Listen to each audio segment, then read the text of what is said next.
Olá, alunos e alunas do oitavo ano.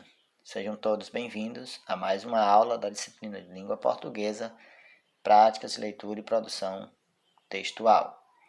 Na aula de hoje, nós abordaremos o romance de aventura.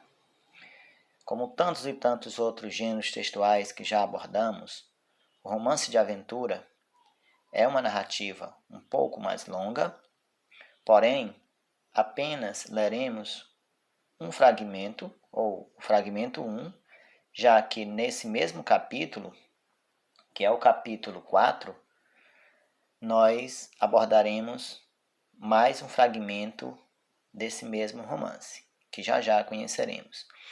Então, o gênero romance, como já sabemos, é uma narrativa longa e já é um velho conhecido da gente, até porque já abordamos outros textos, desse gênero, como, por exemplo, um fragmento da escritora Thalita Rebouças, Fala Sério Mãe, e depois vimos também um fragmento de um romance infanto-juvenil,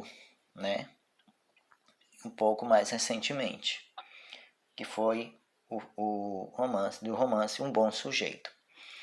Pois bem, observando apenas as primeiras 5 linhas do nosso texto, que está aqui abaixo, o que é que nós pedimos inicialmente? Vamos lá. Então, observando as primeiras 5 linhas, nós vamos responder a esses primeiros questionamentos aqui. Que tipo de narrador encontramos nele? Lembrando que essas primeiras questões, nós vamos apenas refletir sobre as mesmas, saber do que se trata o texto, fazer as primeiras indagações sobre o texto. Então, que tipo de narrador nós encontramos nele? Nós já sabemos que uma história, uma narrativa, ela pode ser contada sob a perspectiva de 3 tipos de narrador. 2, um tanto mais comuns, que é o narrador personagem ou o narrador observador. Na narrativa a seguir, será que o narrador é um narrador personagem? Ou seja, ele participa e conta a história? Ou ele é apenas um narrador observador? Ou seja, ele apenas relata os fatos? Outro questionamento. Que conflito vivido pelo personagem é possível identificar logo nas 3 primeiras linhas? Já saberemos. O texto que você vai ler é um romance que atravessou gerações e foi inspiração para muitas adaptações, filmes e até programas de TV. Trata-se da história de Robinson Crusoe, que é um aventureiro bastante conhecido na literatura mundial.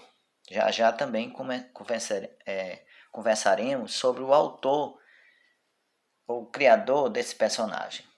Então, o irremediável espírito aventureiro do personagem desponta logo no início da obra. Bem no comecinho você já vai notar que ele nasceu para aventurar-se, de preferência pelos mares, através das navegações.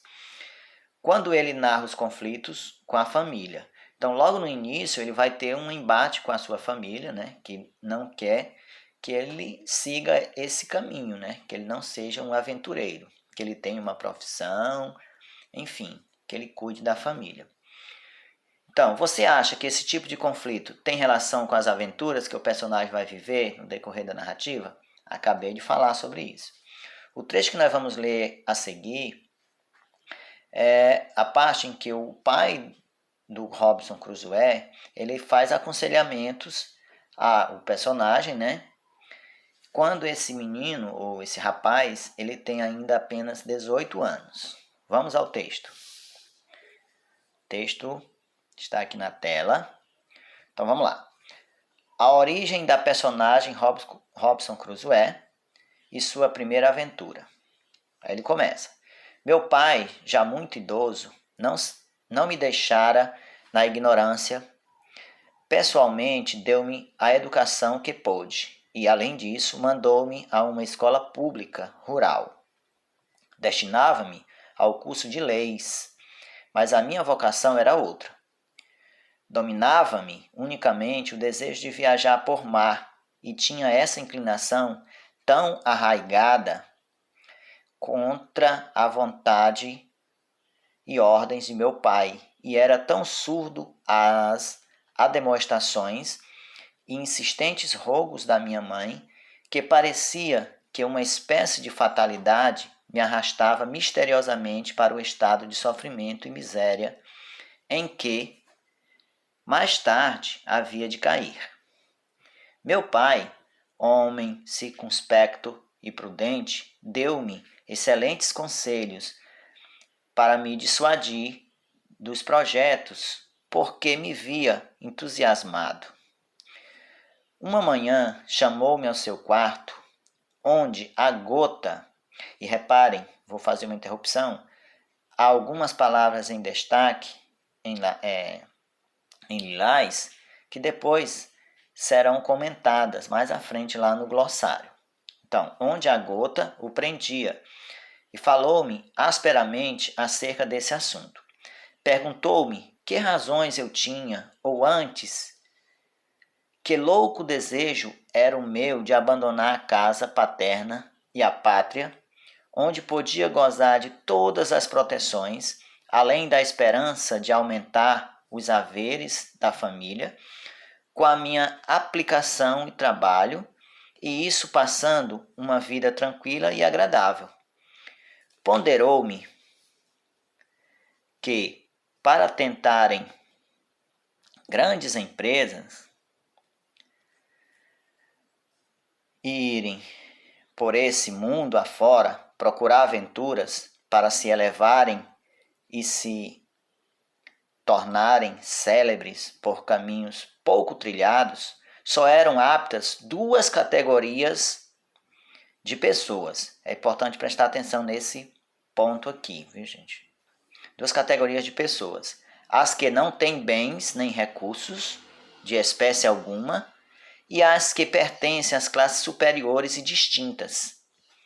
Que esse intento ia muito além de minhas forças, pois pertencia à classe média, ou quando muito ao primeiro grau da vida burguesa. Que por sua longa experiência havia reconhecido que essa situação era a melhor de todas, a que estava mais ao alcance da felicidade humana, isenta das misérias, dos trabalhos e sofrimentos da classe operária, e ao mesmo tempo inacessível ao luxo, ao orgulho, à ambição e inveja dos grandes da terra. Na página seguinte, nós temos o restante do fragmento, que é o seguinte: foram, na verdade, bem proféticas as advertências de meu pai, embora naquele momento me parecesse que não lhes dava esse valor.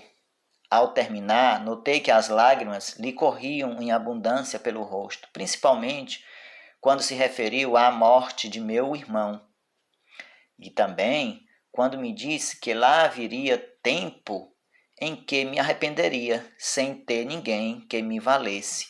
Estava tão comovido que não pôde continuar, confessando que lhe faltava o ânimo.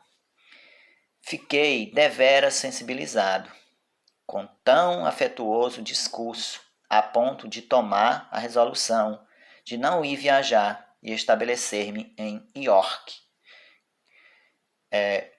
obtemperando assim as intenções e desejos de meu pai.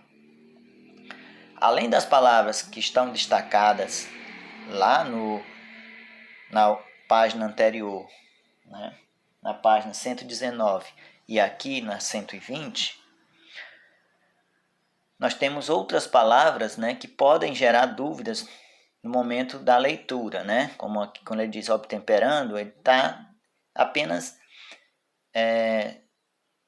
tornando em si, né, conscientizando, né, das intenções e desejos do pai.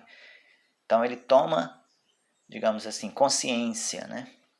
Mas as palavras em destaque lá da outra página, nós temos admoestação, que é uma advertência, uma repreensão.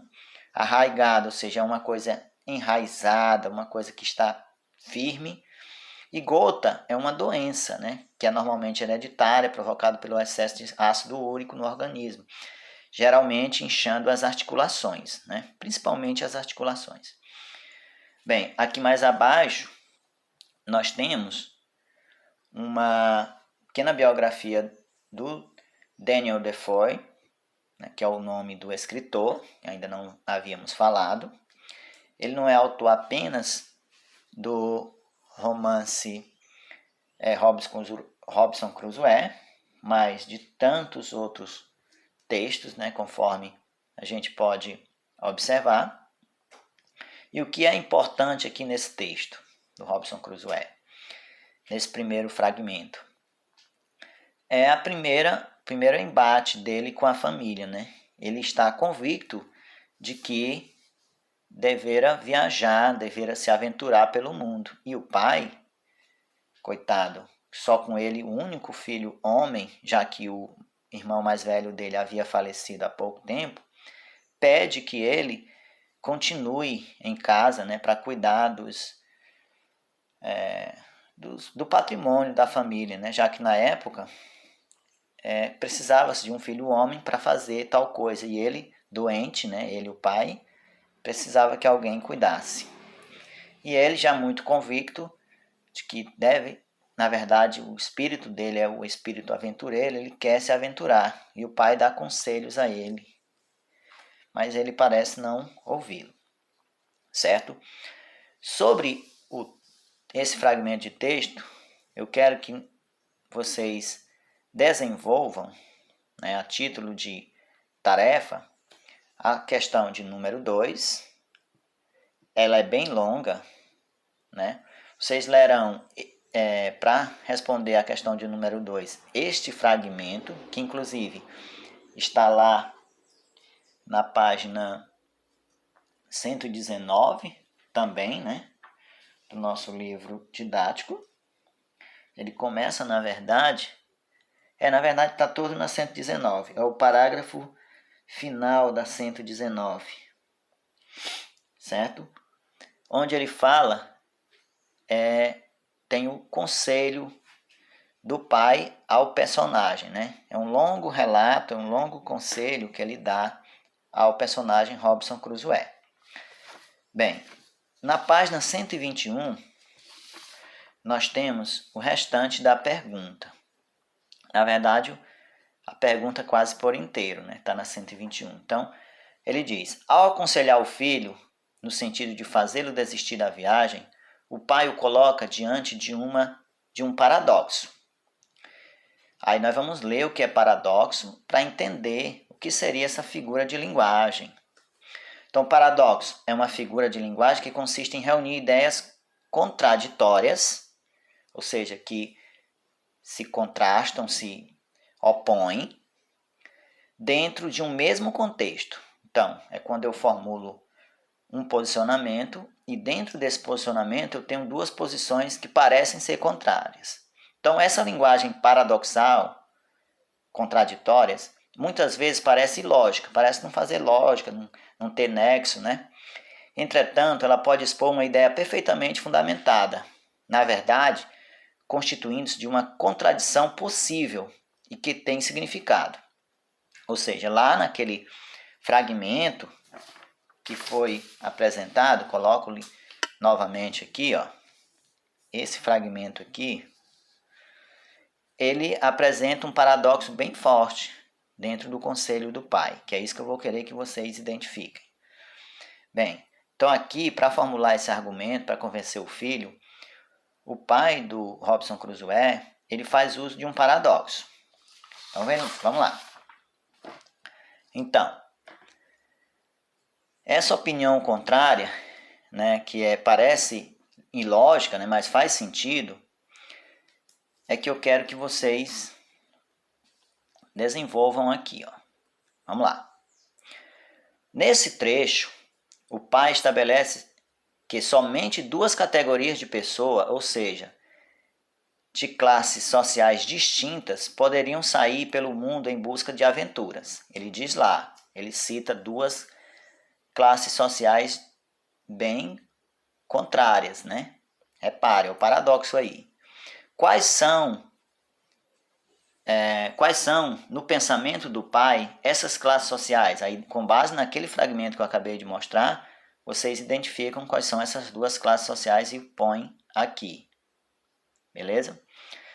Como ele concebe, ou seja, como ele entende essas duas categorias de classe social? O que é que ele fala sobre essas duas classes sociais que ele citou aqui?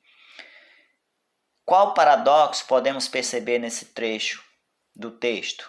Naquele trecho que inicia a questão. E letra B. De acordo com o pai de Cruzoé, porque a posição em que ele se encontra era mais confortável. Também naquele mesmo fragmento, ele apresenta essa justificativa. O pai de Robinson Crusoe apresenta essa justificativa. E por fim, você concorda com a opinião do pai do personagem? Aí você vai dizer sim ou não e dizer por quê.